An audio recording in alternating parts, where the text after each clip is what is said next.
Delhi liquor కుంభకోణం కేసులో Delhi CM Kejriwal కు బెయిలా జైలా అనేది ఇవాళ తేలిపోనుంది.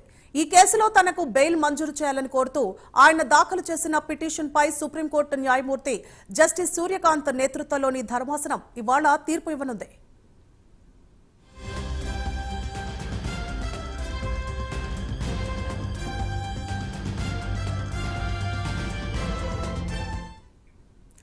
రైట్, ఇక ఢిల్లీ సీఎం కేజ్రీవాల్ కు బెయిల్ రానుందా లేదా అనే అంశంపై ఈ రోజు తీర్పు వెలువడనుంది. ఇదే అంశానికి సంబంధించి మరింత సమాచారాన్ని మా నేషనల్ బ్యూరో కళ ఢిల్లీ నుంచి లైవ్ లో అందిస్తారు. కళ,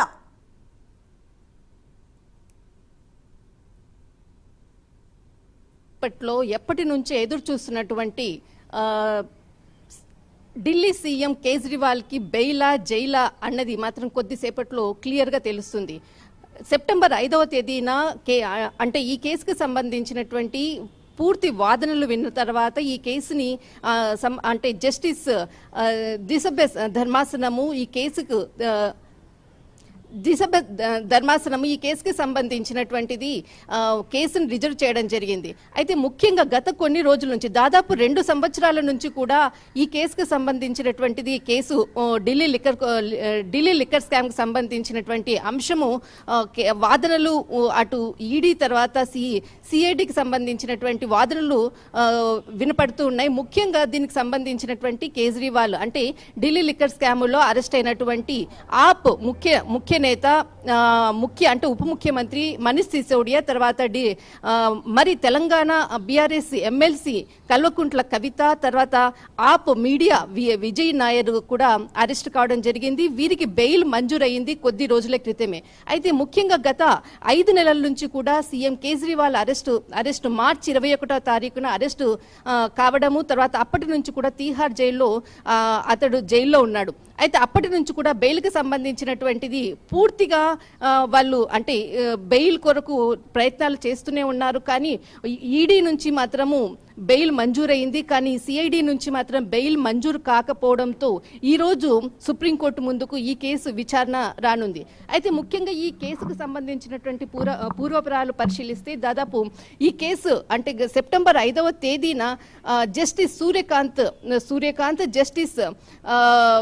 జస్టిస్ ఉజ్వల్ బయాన్ ఈ యొక్క ధర్మాసనం ముందు ఈ కేసుకు సంబంధించినటువంటి ధర్మాసనము ముందు విచారణ జరిగింది. అటు కేజ్రీవాల్ తరపున తర్వాత ఈడీ తరపున వాదనలు విన్న తర్వాత ఈ కేసుకు సంబంధించినటువంటిది అంటే ఈ కేజ్రీవాల్ తరపున వాదించినటువంటి అభిషేక్ మను స్వింగి వాదనలు వినిపించారు. ఈయన ఒక రాజ్యాంగబద్ధమైనటువంటి పదవిలో ఉన్నారు, ఈ దేశం విడిచి వెళ్ళిపోవడానికి అవకాశాలు లేవు, ఖచ్చితంగా బెయిల్ మంజూరు చేయాలనేటువంటిది ధర్మాసనం ముందు వాదనలు వినిపించారు. అయితే దీనికి సంబంధించినటువంటి ఈడీ తరపున వాదించినటువంటి లాయర్ ఆడిటర్ జనరల్ ఎస్వి రాజు వాదనలు వినిపించారు.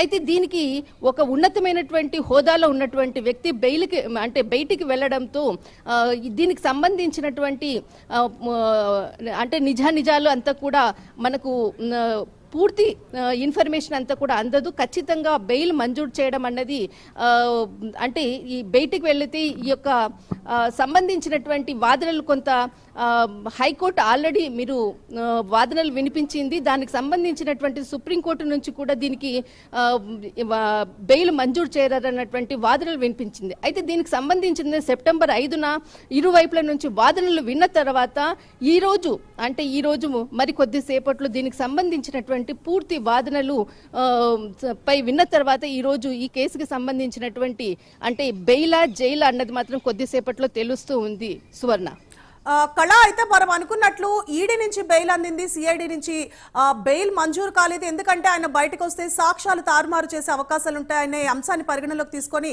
బెయిల్ మంజూరు చేయలేదు. అయితే ఈ రోజు జరగబోయే విచారణలో ఎలాంటి అంశాలు పరిగణలోకి తీసుకునే అవకాశం ఉంది? ప్రధానంగా ఆయనకి బెయిల్ వచ్చే అవకాశాలు ఎంతవరకు ఉన్నాయి? అయితే ముఖ్యంగా అంటే అంటే ఒక ఉన్నతమైనటువంటి హోదాలో ఉన్నటువంటి వ్యక్తి బయటికి రావడంతో అంటే సాక్ష్యాలు తారుమారు చేస్తారు అన్నటువంటి వాదనలు బలంగా వినిపిస్తున్నాయి. కానీ దీనిలో ఉన్నటువంటి ఏదైతే హైకోర్టు బెయిల్ మంజూరు చేయడము అంటే ఈడీకి సంబంధించినటువంటి కేసులో బెయిల్ మంజూరు చేయడం కూడా జరిగింది. అయితే దీనికి సంబంధించినటువంటి పూర్తి వివరాలను పరిశీలించిన తర్వాతనే ఈరోజు ఎటువంటి నిర్ణయం తీసుకుంటారా అన్నటువంటిది మొత్తం అంతా కూడా ఈ ఢిల్లీలో ఉన్నటువంటి ప్రజలందరూ కూడా ఎదురు చూస్తూ ఉన్నారు. మాక్సిమం రావాలనేసి ఆప్కు సంబంధించినటువంటి కార్యకర్తలందరూ కూడా కోరుకుంటున్నారు. బట్ ఎటువంటి నిర్ణయం వెలువడుతుందో అన్నది మాత్రము వేచి చూడాలి. సువర్ణ. రైట్, థ్యాంక్ యూ కళా ఫర్ ద అప్డేట్స్.